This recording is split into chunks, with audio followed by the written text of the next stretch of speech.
सुप्रभात। हिंदी की कक्षा में आपका स्वागत है। आज का जो हमारा उपविषय रहेगा वो रहेगा कक्षा 8 सूरदास के पद, भावार्थ एवं पठित पद्यांश। ये है इसका भाग 2।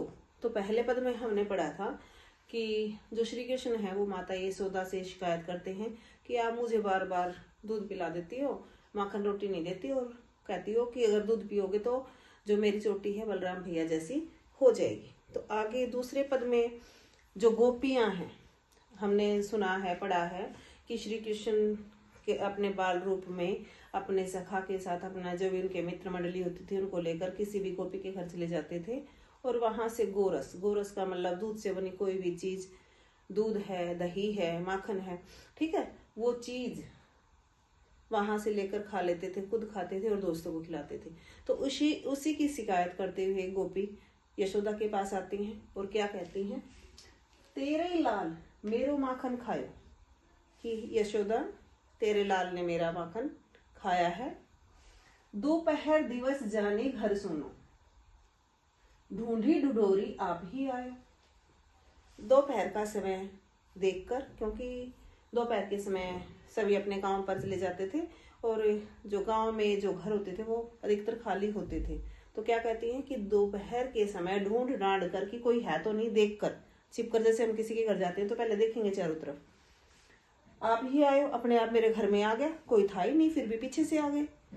खोले की बारी, गेट को खोलकर, दरवाजे को खोलकर, किवाड़ों को खोलकर, बैठी मंदिर में बैठकर दूध दही सब सखने खवाए, कि जो भी उसके साथ उसके मित्र थे, सखा थे, सबको दूध और मक्खन खिला दिया।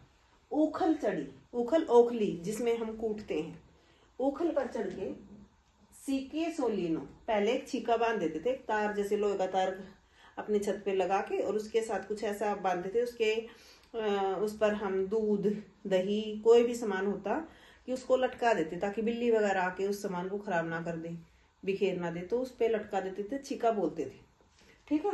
तो छीके सोलीनो, तो वहां से लेकर अनभावत भूइन मैं ढर पाए, जितना खाना था वो तो खुद भी खा लिया, दोस्तों को भी खिला दिया, और जो अनभावत था, जो उन्होंने खाना नहीं था, जो उनसे खाया नहीं गया, उसको क्या किया, चारों तरफ भूमि पर या धरती पर उन्होंने बिखेर दिया। दिन पड़ती हानि होती गोरस की, गोरस दूध से बनी हुई चीजें, कि हमें तो बहुत नुकसान हो रहा है क्योंकि वो आता है पीछे से और दूध की बनी हुई चीजों को खाकर चला जाता है। यह ठोडा कौन ढंग लायो, ठोडा होता है बेटा, ये ब्रिज भाषा में लिखा गया है। तो ब्रिज भाषा में एक दो शब्द ऐसे हैं जिनका कुछ मीनिंग अलग से हमें दिखाई दिया है। तो वो पूछती है कि तुम्हारा बेटा ये किस ढंग से काम करता है, मतलब ऐसा कौन सा ढंग है जो उसने अपना लिया है, ये उनका कुछ अलग से या निराला ढंग है कि जो खाना होता खाया और बाकी को बिखेर दिया। सूर्य शाम को हटकी न राखी, सूरदास जी लिखते हैं, गोपियां कहती हैं, सूरदास लिखते हैं क्या, शाम को हटकी मना करना, कि जब हम कहते हैं ना अगर किसी की शिकायत आती है तो हमारे बच्चे को डांटते हैं कि अगर ऐसा किया तो आपकी पिटाई होगी, तो कहती हटकी मतलब मना करने का भाव, डांटने का भाव, कि तुम अपने बेटे को मना क्यों नहीं करती, तय ही पूतो न खो जाओ, क्या तुमने ही किसी अपने एक अनोखे पुत्र को, निराले पुत्र को जन्म दिया है। इसका भाव ये है कि गोपी उनसे शिकायत करती है कि तुम्हें अपने पुत्र को डांटना चाहिए, समझाना चाहिए कि वो ऐसा ना करे।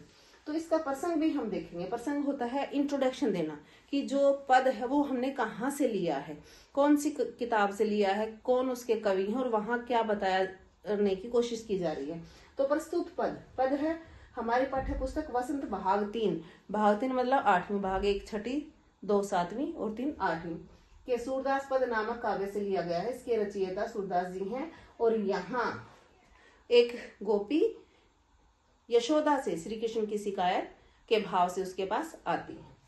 और यह हमने देख लिया था कि भक्ति काल के जो कवि हैं सूरदास, और किस तरह से कौन सी भाषा का उन्होंने ज्यादा तक प्रयोग किया है, ये हमने पहली वीडियो में भी समझ लिया था। अगर हम इसका पठित पद्यांश देखते हैं तो इसी पहरे में से, इसी पद में से हम क्वेश्चन छांट लेते हैं। जैसे पहला क्वेश्चन हम पूछ सकते हैं कि प्रस्तुत पदांश के कवि कौन है और किस कविता से लिया गया है, या कौन से कहाँ से लिया गया है।